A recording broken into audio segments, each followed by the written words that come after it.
An introduction to utter fabulousness. Right then, let's talk about the French Riviera. Côte d'Azur if you're feeling fancy. And believe me, it feels fancy. Think sunshine, lots of it. Think sparkling blue sea, the kind you see in films, and celebrities. Oh yes, apparently they just wander about, sipping champagne, looking gorgeous. It's basically a giant sun-drenched playground for the rich and famous. Or so I thought. It's got this legendary status, hasn't it? You hear the name and you just picture glamour, pure, unadulterated glamour. And tiny little dogs in designer handbags. Probably. So why did I decide to grace it with my presence? Good question. I needed a holiday. Desperately. The kind where you forget what day it is, or what your job is. The Riviera sounded like just the ticket. Everyone raves about it.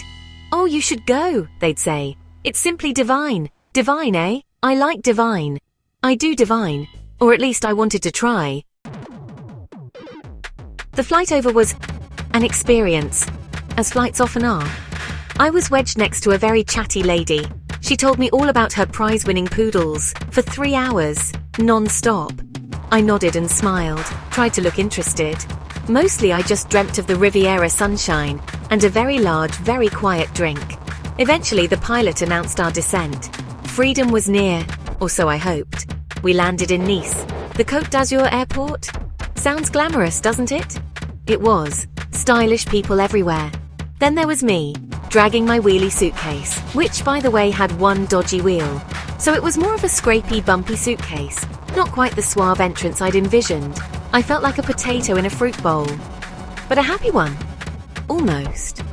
Then came the luggage carousel. The moment of truth.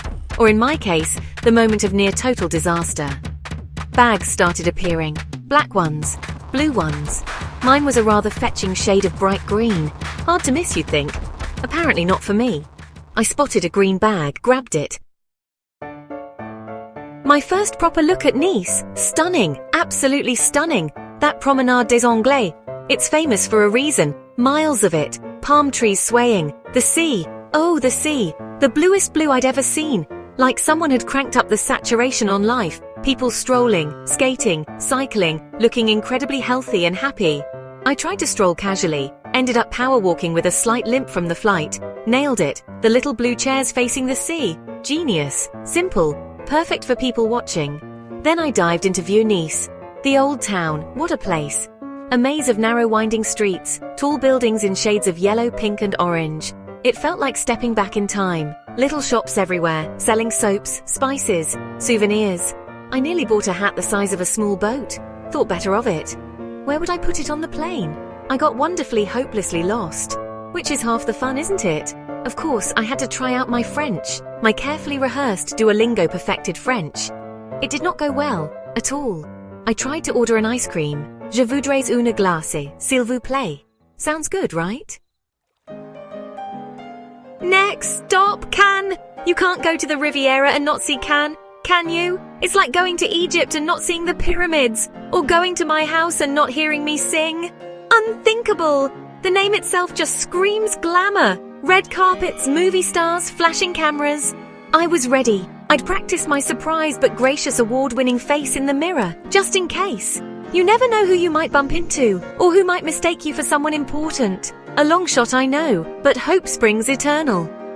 So I strolled down Le Croisette, the famous boulevard, lined with palm trees and designer shops. So many designer shops. I felt distinctly underdressed in my I Love Nice t-shirt, which by the way I did love. Nice, that is. The t-shirt was perhaps a mistake in Cannes. Everyone else looked like they'd just stepped off a yacht or out of a fashion magazine. Impossibly chic, beautifully tanned. I, on the other hand, was starting to resemble a slightly flustered lobster. The sun was stronger than I thought, much stronger. The beach in Cannes, golden sand, blue water, very inviting. I decided to go for a paddle. Look cool, contemplative, maybe a bit mysterious. Monaco, baby! High rollers, tiny cars, and my attempt at looking posh. Right, Monaco, Monte Carlo.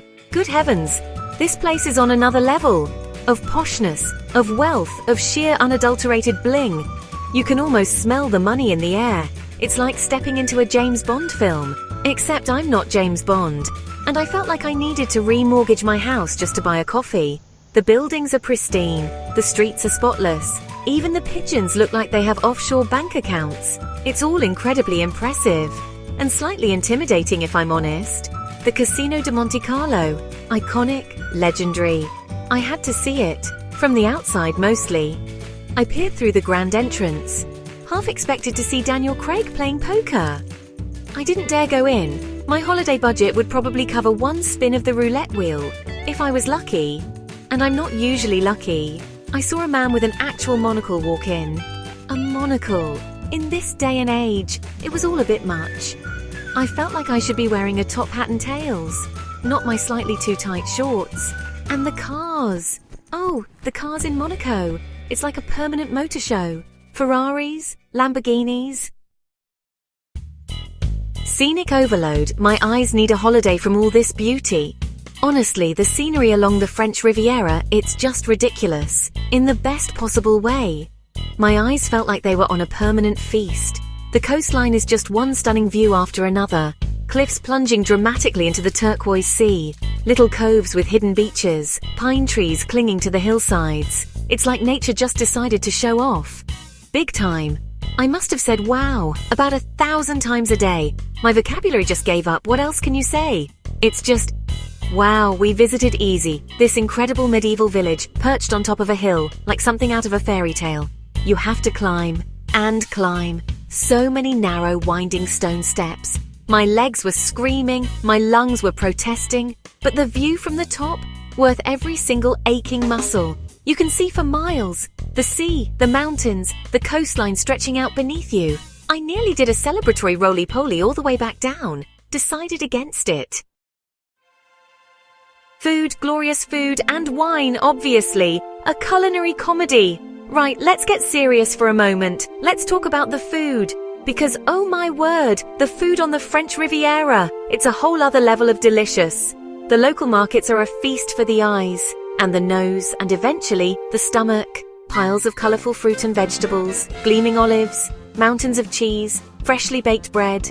I wanted to buy everything, set up a little picnic on the spot, and just eat until I couldn't move, which, to be fair, I did try on several occasions. Successfully.